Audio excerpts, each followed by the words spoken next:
구약성경 신명기 11장.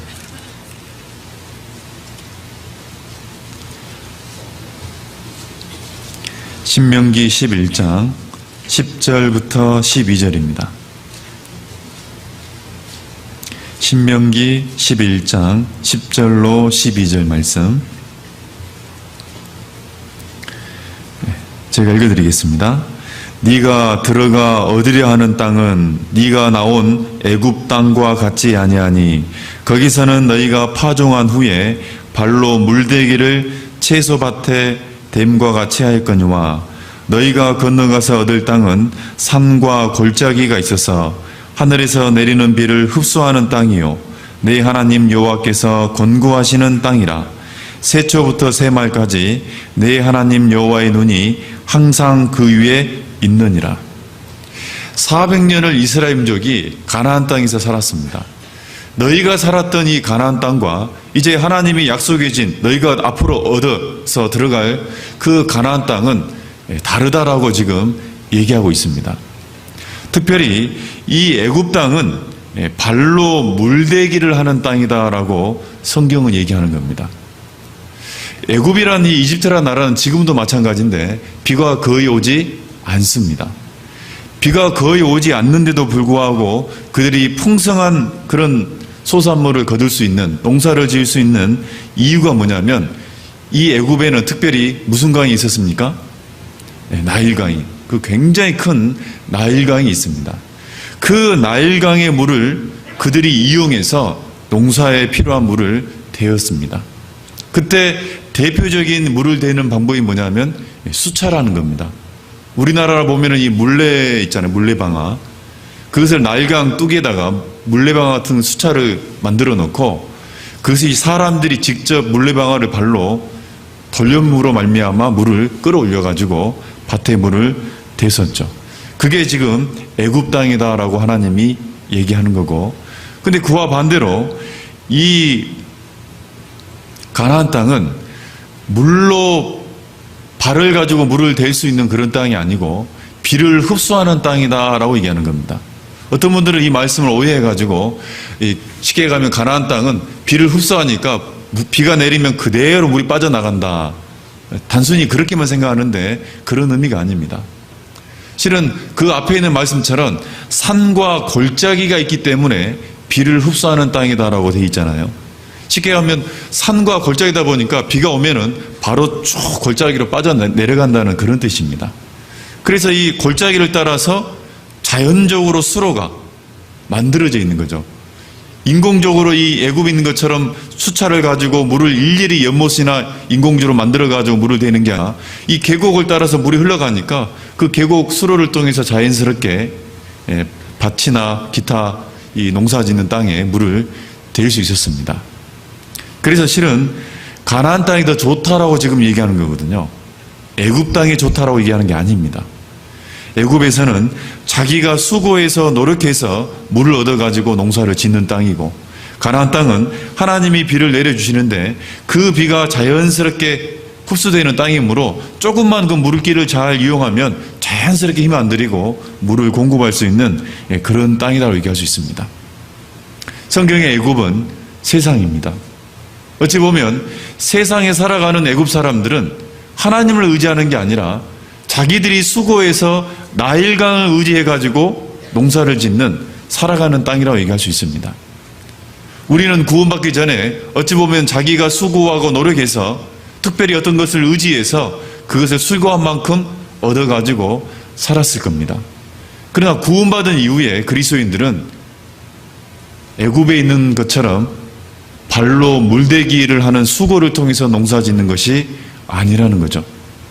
하나님이 주시는 비를 의지해서 농사를 짓는 것처럼 하나님만을 의지하고 살아가도록 얘기하는 겁니다.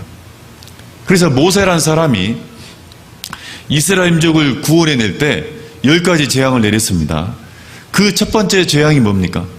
나일강을 피로 물드는 재앙이었습니다. 왜냐하면 이 애굽 사람들은 나일강이 제1의 신입니다. 풍요의 신입니다. 그 나일강을 통해서 자기가 살아갈 수 있는 모든 것을 물을 공급할 수 있었기 때문에 나일강을 신으로 믿고 있었잖아요. 그래서 너희가 믿고 있는 그 나일강이 이 모든 것을 천지를 창조하시고 다스리는 그 신이 아니라는 것을 보여주기 위해서 그래서 첫 번째로 나일강을 피로 바꿔버린 거예요. 구원받은 이후에 그리스도인들은 이 애굽에 있는 것처럼 살아가는 게 아닙니다. 자기 힘을 의지해가지고 살아가는 게 아니고 말 그대로 하나님이 주시는 비를 바라보고 살아갈 수 있는 것이 신앙이라고 얘기할 수 있습니다. 어떤 분은 이스라엘 땅에 갈릴리 호수가 있지 않는가? 그 갈릴리 호수를 통해서 농사를 지으면 되지 않겠는가라고 말할 수 있을 겁니다. 그러나 이 갈릴리 호수는 어떤 상황이냐면 이 바다 해면보다 210m가 낮은 지형에 있습니다. 굉장히 낮아져 있죠.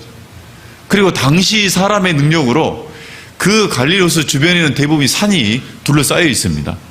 그러니까 210m나 낮은 곳에서 또 산이 둘러싸여 있으니까 얼마나 높은 곳까지 물을 끌어올려야만이 물을 쉽게 가면 될 수 있겠죠. 당시 인간의 능력으로는 갈릴리 호수를 이용하기가 불가능입니다. 결국 이 이스라엘 땅에서 농사는 하나님이 적절한 때 내려주시는 그 비만 바라볼 수 있는 것이 바로 가나안 땅이라고 얘기할 수 있는 거죠. 근데 여러분 한번 실제적으로 애굽은 대부분이 평지입니다. 근데 이스라엘 땅은 이 서쪽 지중해 연안 빼고는 대부분이 산과 골짜기로 이루어져 있어요. 여러분 산에서 농사하는 짓는 게 편할까요? 평지에서 농사 짓는 게 편할까요? 평지입니다. 실제적인 걸 보면은 평지에서 농사 짓는 것이 훨씬 수월한 겁니다. 그런데 하나님은 그게 아니라는 거죠. 가나안 땅에 있는 것이 너희가 더 어찌 보면 안전하고 축복이라고 얘기를 하는 거예요. 근데 문제가 하나 있습니다. 산에서 농사 짓는 게 힘들지만은 적절하게 비만 내려준다면은 농사가 가능해요, 불가능해요? 가능한 거잖아요. 근데 문제가 하나 있습니다. 비는 누가 내려주는 겁니까? 네. 예레미야 14장 보겠습니다. 구약 성경 예레미야 14장. 구약 성경 예레미야 14장 22절입니다. 구약 성경 예레미야 14장 22절입니다.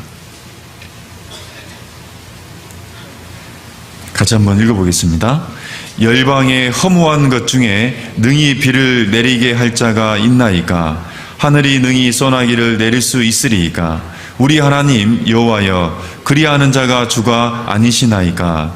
그러므로 우리가 주를 앙망하옵는 것은 주께서 이 모든 것을 만드셨습니다. 비를 내려주는 분은 우상이 아니다. 이 우주 만물을 만드신 바로 그 여호와 하나님만이 우리에게 비를 내려주는 분이라는 것을 이스라엘 민족은 잘 알고 있었습니다. 그것을 잘 알고 있을 때는 항상 누굴 의지했겠습니까? 하나님만을 의지했겠죠. 그러다가 그 비를 바라보지 않고 우리가 조금 노력해가지고 강에 있는 나일강을 의지해서 어쩌면 필요한 인공적인 연못을 이용해가지고 농사를 짓는다고 생각한다면 그때부터 신앙이라는 게 바뀌는 겁니다. 하나님을 의지하는 게 아니라 자기 능력을, 자기 수고를 쉽게 하면 의지하게 되는 거죠. 그래서 이스라엘 민족이 타락할 때는 바로 비를 내리시는 하나님을 잊어버리고 살 때가 바로 타락할 때입니다. 지금 우리가 살고 있는 우리도 마찬가지겠죠. 모든 것을 주시고 모든 것을 다스리는 그 하나님을 내가 잊어버리고 있을 때 그때부터 이제 자기 노력으로 자기 힘으로 이 세상을 헤쳐나가고 있다는 것을 볼 수 있습니다. 어느 날 내 꼬락서니를 보니까 내가 지금 하나님보다 내 힘을, 어떤 사람을, 세상을 의지하고 있을 때가 있잖아요. 그때를 보면은 내가 하나님을 잊고 있었구나. 신앙을 돌이킬 때가 있는 겁니다. 애굽은 세상입니다. 그 애굽은 자기의 수고, 발로 물을 대서 나일강을 의지해가지고 농사를 짓는 산악지대가 아니라 평지입니다. 우리가 그리스도인이 살아갈 때도 애굽을 그리워한다든지 평지를 찾아간다든지 그리고 물을 댈 수 있는 그 근원을 쫓고 있다면 그게 바로 세상 사람이 살아가는 수단이라는 거예요. 여러분 구약에 보면 이 아브라함과 조카 롯이 함께 살고 있었습니다. 그러다가 이제 분쟁이 일어나가지고 결국 네가 좌하면 내가 우하고 네가 우하면 내가 좌하리라. 이 롯에게 네가 먼저 선택하라고 그랬습니다. 이 롯이라는 사람이 어디를 선택하게 됩니까? 소돔 땅이 있는 그쪽으로 선택하게 되는데, 그 땅은 어떤 곳이었냐면 방금 이 애굽 땅과 같은, 애굽과 같은, 나일강과 같은 그런 곳의 땅이었다는 것을 설명하고 있습니다. 하나님을 바라보는 게 아니라 반대했다는 거예요. 그래서 결국 이 아브라함은 가나안 땅에 있었고, 그리고 이 롯이라는 사람은 그 애국과 비슷한 그런 상황이 있는 곳으로 선택해서 갔다는 거잖아요. 결국 그것이 타락의 모습입니다. 창세기 12장을 보면 동일한 모습이 보이죠. 창세기 13장입니다. 창세기 13장.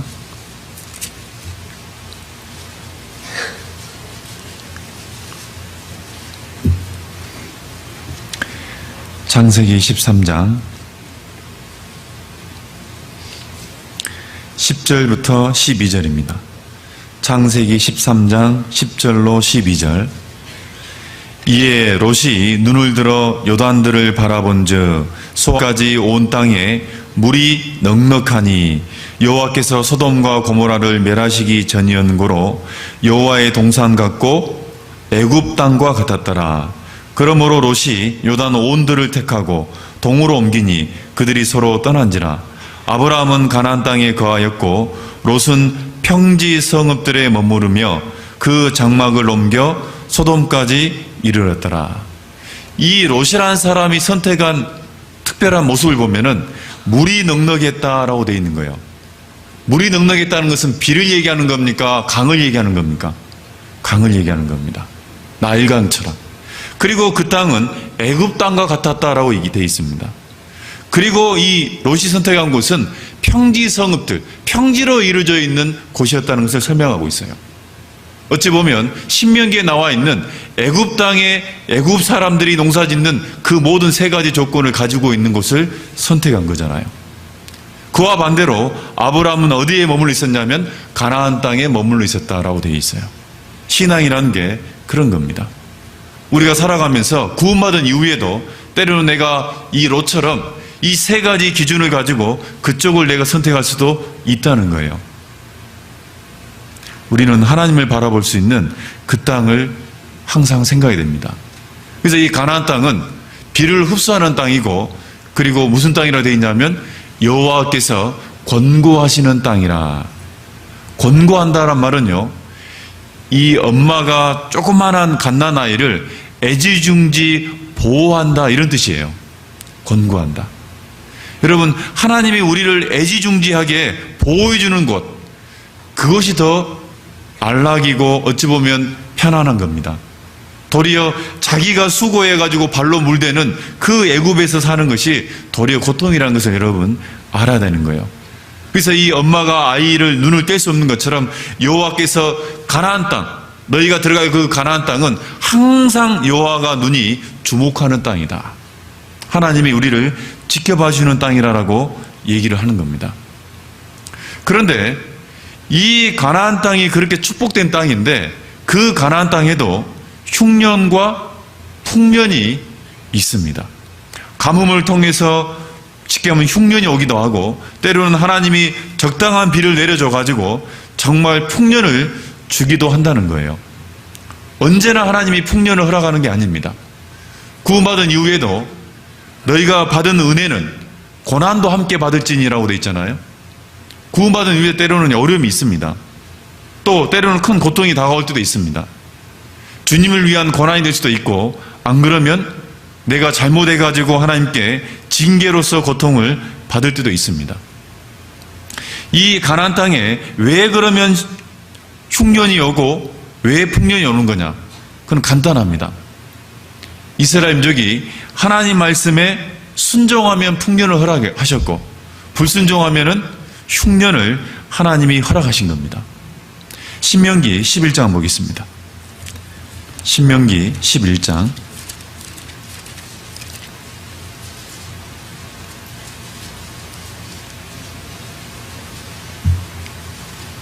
신명기 11장 13절부터 17절까지 제가 읽어드리겠습니다. 내가 오늘날 너희에게 명하는 나의 명령을 너희가 만일 청종하고 너희의 하나님 여호와를 사랑하여 마음을 다하고 성품을 다하여 섬기면 여호와께서 너희의 땅에 이른비 늦은 비를 적당한 때에 내리시리니 너희가 곡식과 포도주와 기름을 얻을 것이요 또 육축을 위하여 들에 풀이 나게 하시리니 네가 먹고 배부를 것이라. 너희는 스스로 삼가라. 두렵건대 마음에 미혹하여 돌이켜 다른 신들을 섬기며 그것에게 절함으로 여호와께서 너희에게 진노하사 하늘을 닫아 비를 내리지 아니하여 땅으로 소산을 내지 않게 하심으로 너희가 여호와의 주신 땅 아름다운 땅에서 속히 멸망할까 하노라. 쉽게 가면 순종하면 하나님이 적당한 때에 이른 비와 늦은 비를 내리게 해줄 거다. 그리고 너희가 그 풍성하게 소출을 거둘 거라는 겁니다. 그와 반대로 너희가 하나님을 떠나서 다른 신을 섬기고 절하면, 쉽게 말하면 하나님을 의지 않고 뭔가 세상을 의지한다든지 자기 힘을 의지한다든지, 그게 바로 실은 우상이잖아요. 그것을 쫓게 되면은 하나님이 적당한 때에 비를 내리지 않음으로 말미암아 바로 흉년이 들게 된다는 거예요. 순종했을 때 하나님이 풍년, 불순종했을 때 흉년을 허락하시는 것입니다. 여러분요, 가만 한번 생각해 봅시다. 그러면 나일강을 의지해가지고 농사 짓는 것이 안전할까요? 하나님을 의지하고 적당한 때에 비를 내려서 받아가지고 농사 짓는 것이 안전할까요? 냉정하게 한번 생각해 보면, 저도 농사 짓는 사람 아닙니다만은 가만히 생각해 보니까 언제 비가 내릴지도 모르고 또 온다는 약속도 없는 그 비를 바라보면서 농사 짓는 것은 참 마음이 항상 두려울 것 같아요. 도리어 그것이 안전하다라고 생각되지가 제 개인적으로는 않습니다.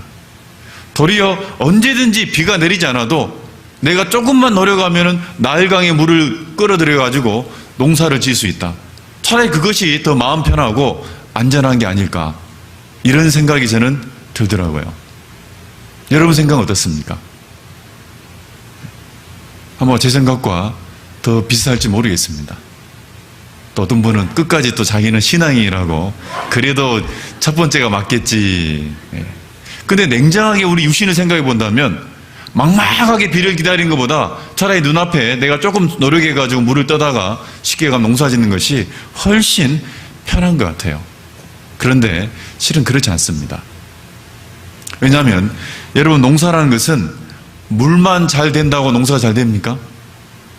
그게 아니잖아요. 그게 아니잖아요. 고린도전서 3장 한번 보겠습니다. 고린도전서 3장입니다.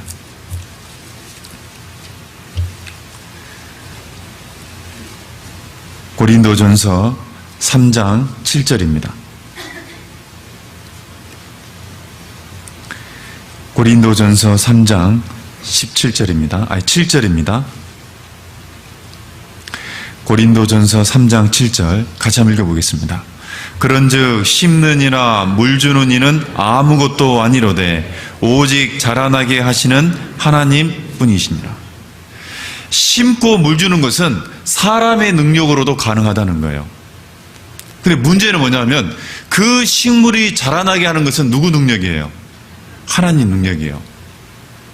결국 애굽 땅에도 그들이 아무리 수고해도 흉년이 올까요, 안 올까요? 하나님이 안 주면 흉년이 옵니다. 그러니까 결국은요, 하나님을 의지하고 농사를 짓는 것이, 하나님을 의지하고 살아가는 것이, 그게 안전한 거예요. 요셉이라는 사람이 애굽에 있을 때 그 나일강이 있는데도 불구하고 극한 7년 동안 흉년이 있었잖아요. 물을 댈 수 있는데도 불구하고 왜 흉년이 있냐 말이에요. 자라나게 하시는 이는 오직 하나님뿐이기 때문에 그렇습니다. 하나님이 식물을 자라나지 않으면 아무리 물을 많이 대도 그건 흉년입니다. 그래서 하나님을 의지하는 것이 그게 축복이고, 하나님만 바라보고 살아가는 것이 여러분 안전한 거예요. 안전한 거예요. 그래서 하나님은요, 이 아합 왕과 북이스라엘 사람들이 특별히 그들이 하나님을 떠나서 바알과 아세라 이 우상을 섬기고 있었습니다. 그래서 하나님이 이 신명기에 있는 약속처럼 그들이 다른 신을 쫓고 우상을 섬기고 절했기 때문에 이 북이스라엘의 가나안 땅에 3년 반 동안 흉년이 들게 한 겁니다. 여러분, 징계에는 종류가 많죠. 하나님이 이 땅에 살아가면서 징계라는 것은요, 여러 종류입니다. 뭐 저 같은 경우도 고등학교 때 보면은 교재 등한히 하고 있을 때 복도를 막 달려가고 있는데 앞에 문이 탁 열리는 거예요. 문 모서리에 탁 그대로 박치기를 해가지고 여기 피가 터져서 그냥 이렇게 흘러내리고.